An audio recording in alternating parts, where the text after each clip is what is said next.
The flower that blooms in adversity is the rarest and most beautiful of all. Laughter is timeless. Imagination has no age. And dreams are forever. There is more treasure in books than in all the pirates' loot on Treasure Island, and best of all, you can enjoy these riches every day of your life. No matter how your heart is grieving, if you keep on believing, the dreams that you wish will come true.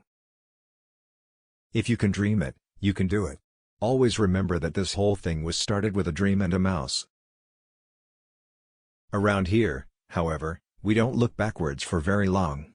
We keep moving forward, opening up new doors and doing new things, because we're curious, and curiosity keeps leading us down new paths. She believed in dreams, all right, but she also believed in doing something about them.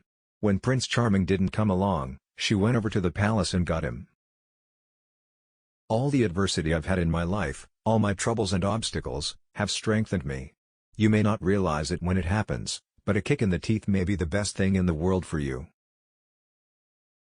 Fantasy, if it's really convincing, can't become dated, for the simple reason that it represents a flight into a dimension that lies beyond the reach of time. I would rather entertain and hope that people learn something than educate people and hope they were entertained. If you don't like Cinderella because she seems so naive and weak, listen to this quote from the Walt himself: "She believed in dreams, all right, but she also believed in doing something about them. When Prince Charming didn't come along, she went over to the palace and got him." If he could learn to love another, and earn her love in return by the time the last petal fell, then the spell would be broken. If not, he would be doomed to remain a beast for all time. Disneyland is like Alice stepping through the looking glass. To step through the portals of Disneyland will be like entering another world. Here is the world of imagination, hopes, and dreams. In this timeless land of enchantment, the age of chivalry, magic and make-believe are reborn, and fairy tales come true.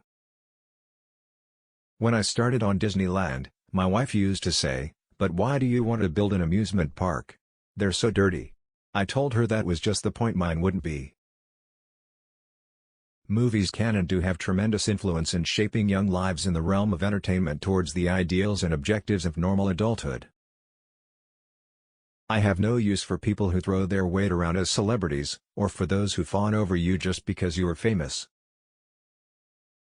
Crowded classrooms and half-day sessions are a tragic waste of our greatest national resource, the minds of our children.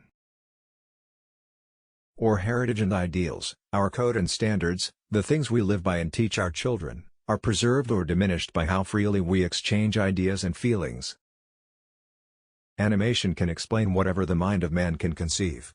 This facility makes it the most versatile and explicit means of communication yet devised for quick mass appreciation.